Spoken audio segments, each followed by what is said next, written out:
الا كان عندك البنان بهذا الشكل هذا عندك ترميه. اجي نحضروا به واحد الوصفه اللي كتجي بنينه وبنينه بزاف.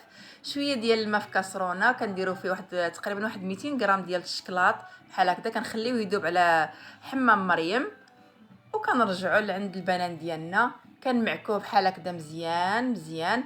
الا ما عندكش ميكسور ديريه في رشيطه او لا ديريه في مونينيكس، او المهم انه يتطحن مزيان مزيان.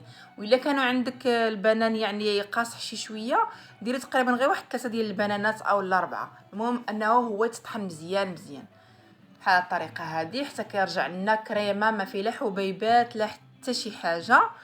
في هاد اللحظه هذه اللي كيكون كنطحنوا فيها البنان باش ما يتاكسد ليناش، كنكونوا الشكلاط موجدينه يعني كيذوب قدامنا باش كيكون باقي سخون بحال هكذا. كنجيبوه وكنخلطوه مع البنان ديالنا. هاد الوصفه راها يعني وصفه رائعه وبنينه وبنينه بزاف وسهله، وكتجي صحيه ما فيها حتى شي حاجه يعني اللي نقولوا سكريات او الزيوت او لا شي منكهات ولا شي حاجه طبيعيه 100%.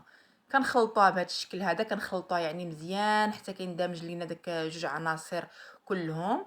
وكنجيبو زليفات بحال هكذا او لا كيسان او لا اي حاجه كنوجدو فيها تحليه بحال هكذا، وكنصبوا فيها الخليط ديالنا، كنديروهم متساويين بحال هكذا.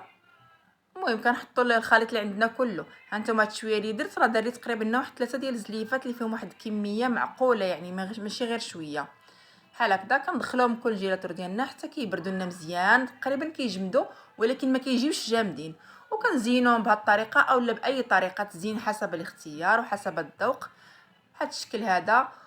ها نتوما كيبان لكم بحال اللي جامدين، ولكن هما غير باردين جامدين مع الجناب ومطلوقين من الوسط. نتوما غادي تشوفوا كيفاش دايرين. وصراحه تحليه رائعه وكنتمنى انكم تجربوها وبصحتكم وراحتكم، وراه هي طبيعيه 100%.